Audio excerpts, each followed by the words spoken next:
Hi, my name is Darnitha Gaskin. I am the CEO, founder of Royal Queens Women Empowerment. I am also the domestic violence advocate of Ocala, Florida, and I am a former domestic violence victim and survivor. Today I am doing this informational video. It's concerning domestic violence is a silent killer. Yes, I said a silent killer because it messes with you emotionally, mentally, and physically. It doesn't just start as a hit. It starts emotionally. Emotionally is when a person, they tend to tell you they love you. They tend to tell you that they'll never do anything to hurt you, but that's a lie. Mentally, you believe it. You believe that that person loves you with all their heart, but again, that's a myth. That's when the physical starts. It happened to me 22 years ago when I had my daughter, 1996. I was with my ex-husband. We weren't married at the time. We got married because I thought I was in love and I was looking for love in all the wrong places. So I decided to get married in 97. But the mental abuse, emotional abuse started in 1996 when my cousin came to my house and he wanted to see my daughter. At the time, he was my boyfriend. He wanted me to take care of the baby and just sit there. My cousin said, "Can I see the baby?" He said no. He became very aggressive verbally. So my cousin looked at me, I looked at him, he decided to leave. I brushed it off thinking that it's nothing, but it was something. I just thought that, hey, maybe he was just angry because he didn't know who he was. But again, ladies, that's the emotional and mental abuse. Fast forward, 1997, I decided to get married. I don't know why I decided to get married. I felt like I wanted to get married because all of my friends were getting married and I didn't want to be alone. Big mistake. Don't let loneliness cause you to make the biggest mistake in your life. So I got married, and this is when the emotional, mental, and physical started to come together. I stayed in his father's house where he was renting out. And then I said, you know what? We're going to build a family. He thought that you are my wife and I'm going to control you. You're going to do what I say, because that's what he saw in his father. So we lived in that home. Every week there was abuse between his father. At 1 week, the next week it was us. The next week it was the neighbor. It was just like a stem of just violence all around me. And my daughter saw this. So I said to myself, I want to leave, but I didn't leave. I continued to stay. He started to cheat. And I said, you know what? Enough is enough. But I still stayed with him. Because as women, we tend to want to change that person. We tend to feel like if we just love them harder, if we just give them all of our time, or we dress a certain way or look a certain way, that's going to continue to keep them to be there. But that's not always the case. Once a person wants to step out, they're going to step out. And when they step out, they become aggressive with you because they want you to be that person that they're dealing with. So my ex-husband, he continued to do what he wanted to do. He cheated. He even wanted to have a threesome. And that's something that I didn't believe in. We used to go to the Brown Derby. No, I'm sorry, not the Brown Derby. We used to go to the Broadway Cafe, which is downtown on Silver Springs Boulevard. He was going to pick up a random person to have a threesome with, and I refused to have it. At that time, AIDS wasn't so rapid, but I refused to do that because that went against my religion and everything I believed in, and I didn't want to bring anyone else in my marriage. So at that time, I became the bitch. I became the whore, even though I didn't have the threesome, but I became that person that he thought he wanted me to be, a bitch or a whore. So fast forward from there, my ex-husband drove trucks for Baxley Oil. He was around town constantly. He drove back and forth from Jacksonville, different other places. And he began to see a woman that lived in Marion Oaks. At that time, I was pregnant with my second child. My daughter is not his child, but our son is our child. And I just noticed, I just had this instinct, and women, we have this instinct when we know something is not right. We know if our children are sick, or if someone in our family is sick, or somebody is cheating, or someone is going to hurt you. You just have that intuition. He would leave his truck at Baxley. I would get up and I would leave the house and I would go to Baxley Oil. And I would just go and look in the truck and I would find numbers of different women. But that one particular woman, she came to my home And she said that your husband is cheating with me. He denied it. Once again, I was stupid enough to believe it because I wanted love. I wanted my family. I didn't want our children to be without a father. Then from there, this woman sent her brother and her uncle to the home. I was 8 months pregnant, and I decided, I'm going to get in and I'm going to cook some fish, and I'm going to, make a good meal for our family. 2 men came up, knocked on the door, and said, "Are you Dorian Gaskin?" And he said, "Yes." He said, "You are cheating with my niece. You're cheating with my sister." He said, "No, I'm not cheating with that bitch." And then from there, they proceeded to jump on him. I went into preterm labor. I had to be rushed to the hospital. At that time, we had a dog. When we came back home from the hospital that day, the dog was dead. They had killed the dog to give him a warning. If he didn't leave their niece and their sister alone, he was going to be next. I defended him because even when they were there, I was trying to fight for him, throwing hot grease to try to protect him from being jumped on. Stupid mistake, because I could have almost lost my son from someone probably could have hit me. So we went from there, had my son, and he became more violent at that point. He became very, very aggressive. He came home one day and he wanted me to go to the store. And I didn't want to go to the store because I wasn't feeling good. And he started to hit me and he dragged me down the driveway. And once I went to the hospital, I lied. As women, we do. We want to protect that person. I lied and said that I fell. The wound was at least 3 inches deep. And the doctors just looked at me and said they're going to clean out the wound, and they sent me home. I came home. He acted like nothing ever happened. He just smiled at me and said, "I love you, right?" Stupidly, I said, "I know," and I believed it. My children just looked at me because they didn't know what was going on. And from there, the abuse continued. And I said, "I'm leaving." He said, "If you leave, I'm going to kill you." And I said, "Why would you even kill me? Because if I can't have you, no one would have you." Women, we tend to believe that because if he would kill me, he would kill the children. In another documentary I did, he actually told me that again. He would put me in the trunk and kill me and put the kids in the trunk. And I consistently believed that because he was a very violent person. I never knew that I wasn't the only one. So from there, we ended up moving from that home. We moved to another home on Southwest 7th Street. And from there, that's when the abuse, it got really crazy. He just started, every week it was fighting. I was pregnant again with our daughter, which passed away at 2 months old. He wasn't there when this child passed away. So I had to sit there and watch my child die in front of my eyes.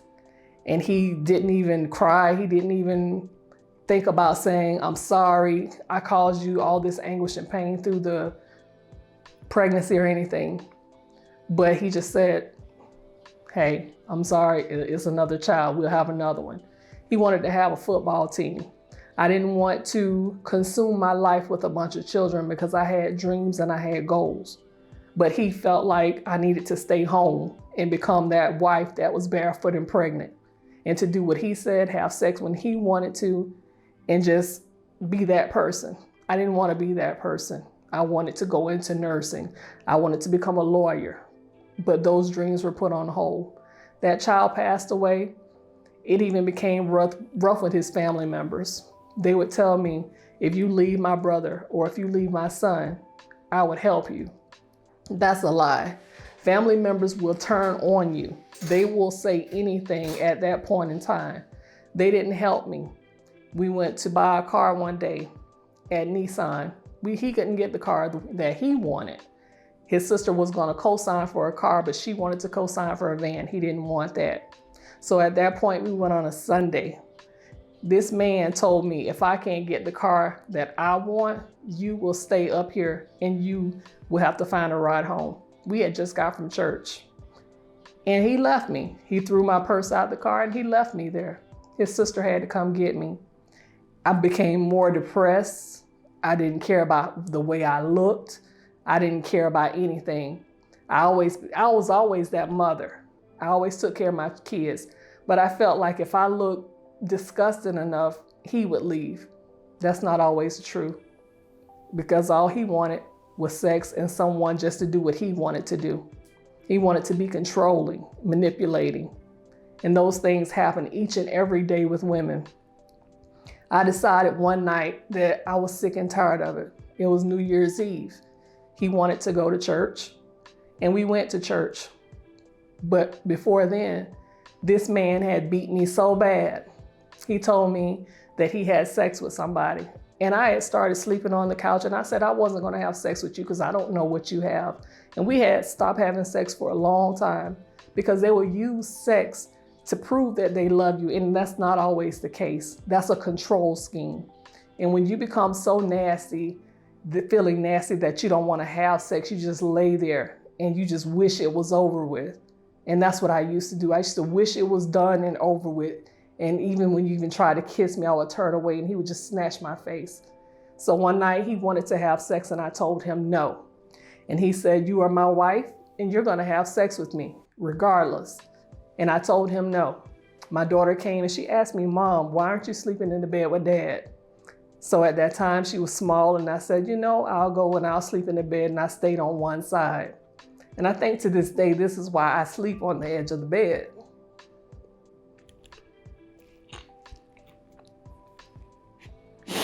I'm sorry, because that's my comfort zone. It's me sleeping on the edge of the bed.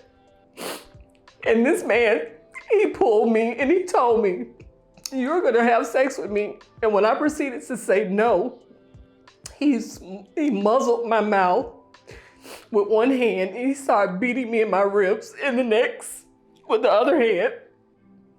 And I couldn't even scream for my children, which were in the next room. And he told me he was gonna kill me.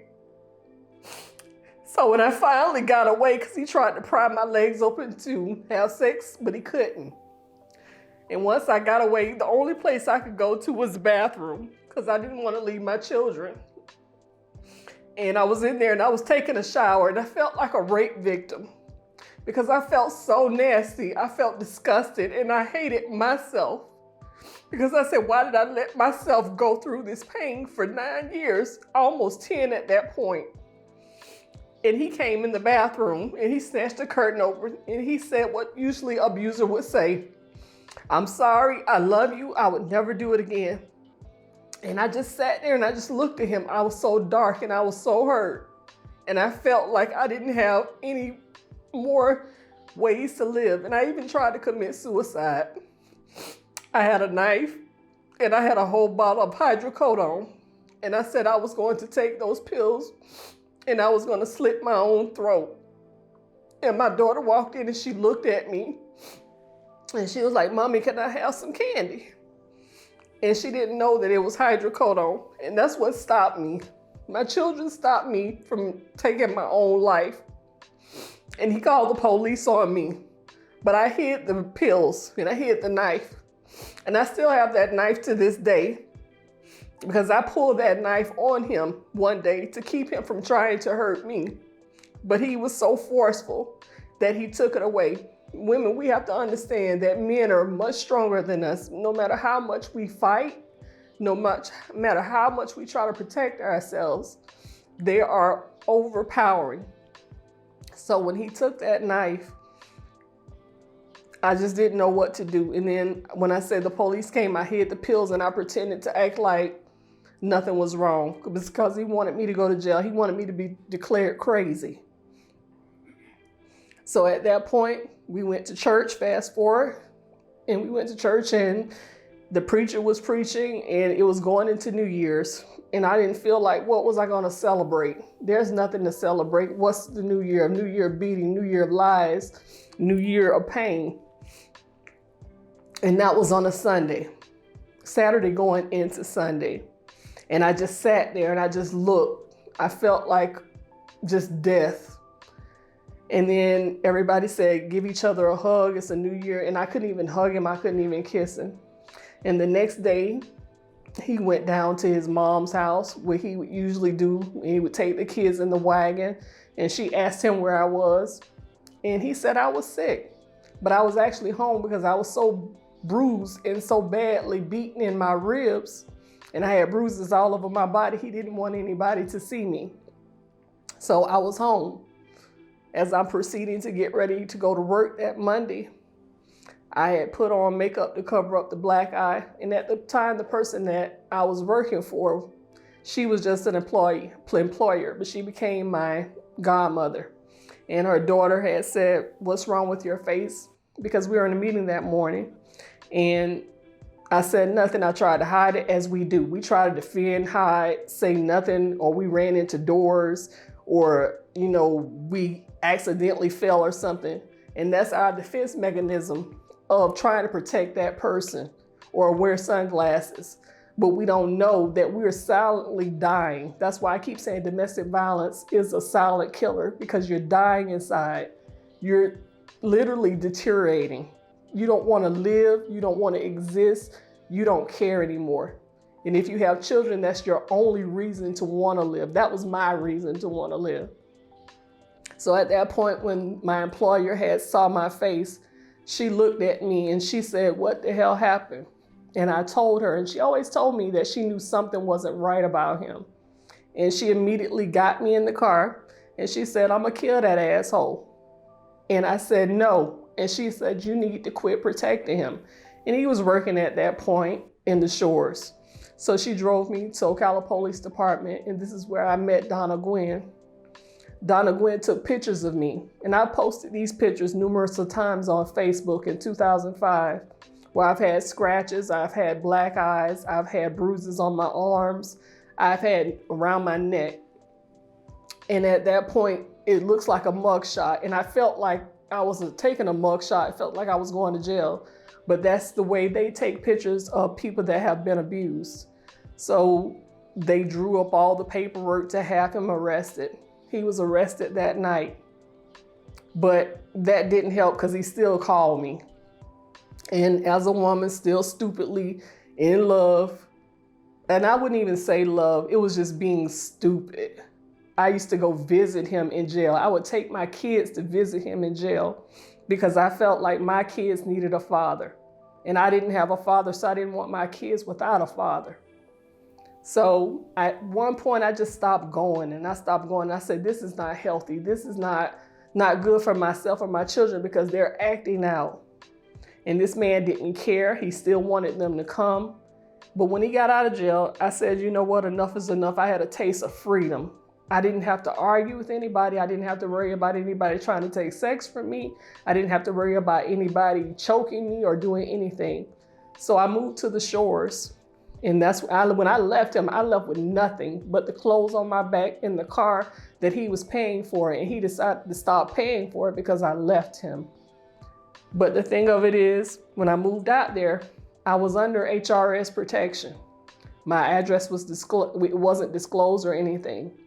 But this man found me, and he pulled in my front yard, and he flashed his light, and he pointed his finger at me to let me know that he knew where I lived. And I was stalked up until 2009, when this man had got killed. He had people jump my fence. He had people just torture me, walk past my car, laugh at me, and I felt so miserable. And I always had to watch my back. And to this day, sometimes I still watch my back, because I think this man is still around. His family even tried to take me to court, to take my children several times. They came to my house unannounced, and they try to portray him as this person that he never did anything. This man was abusing women before me, I found out. I found out so much about this man, my ex-husband, after he died. I even found out that he had a child in Gainesville. After I lost a child in Gainesville, I can't even go to Shands Hospital without even having flashbacks of me speeding to go see my child die in front of me and can't do anything. So women, you have to understand that domestic violence is a silent killer. It takes years and years to even recover. But you do recover by telling your story. So this is why I bring about awareness. This is why I push so hard to let women know that you can survive, because I didn't think that I could survive, because he always told me nobody's gonna want your fat ass. Nobody's gonna ever love you like I love you. But when I found my freedom, I started going to school. I started to rebuild myself. I started to, take care of myself, but I still had that self-esteem that I wouldn't even look in the mirror because I felt like I was fat, I was ugly. Nobody would want me. And my daughter told me when I moved to Fort Ranch in 2010, she said, "Mom, stop not looking in the mirror. You are beautiful. You are not what somebody tells you you are." And that's when I started looking in the mirror and seeing the person who I am. I am a strong Black woman. I am beautiful. I have scars because I've had 4 kids. I don't try to be like anyone else. But I want people to understand that you can survive. You can make it. You can get an education. You can start your own business. You can raise 3 children that are marvelous, that own their own businesses, and that didn't even go crazy, that witnessed their father getting killed, that they had a counselor that was counseling them from Kimberly's Cottage, and she passed away. So they witnessed so much death in their life, but yet they are striving. So don't ever let anyone tell you that you can't make it. Don't let anyone make you feel that you're ugly, that you're not worthy, because you are. And I went to City Hall about a week ago, and I went to the city council meeting, and I asked the mayor and the city council to please put out awareness in their city newsletter, and the mayor to put it in his newsletter, for OPD to put out more informational videos, for the sheriff department to put out more information. I even contacted TV20, the Ocala Gazette, and also the Ocala Star Banner. And yesterday I decided to step out a little bit further. I researched and I called the White House in Washington, D.C. Yes, I called President Biden in Harris's office, and I had emailed him to let him know that I don't want it to just stop here in Ocala. I want this to go worldwide, because there are so many women dying a silent death from domestic violence that they feel like they can't get out of the situation. And the only way they could get out of that situation is death. And that's not true. Once you leave, you can become whoever you want to be. You become that person that you thought you could never be. And I'm going to continue to pursue my education. I want to be a lawyer, and that's what I've always dreamed to be. I'm in the medical field, I'm a nurse now, but I'm going to go a little bit further. You're never too old to continue your education or to do whatever you want to do. So my thing of it is for you today, continue to strive, continue to be the person that you want to be. Know that you can make it out of the situation. You don't have to die the death of a silent death of domestic violence. There is life after domestic violence, and I am a witness of it. I am sitting here alive and well and striving and being that advocate for you, because I'm gonna be that person that can't speak. They're voiceless, so I'm your voice. And I'd like to thank you. I'm sorry for the tears, but this is raw and uncut, and there's no faking in whatever I've went through. So I want you guys to know you are worthy. Thank you.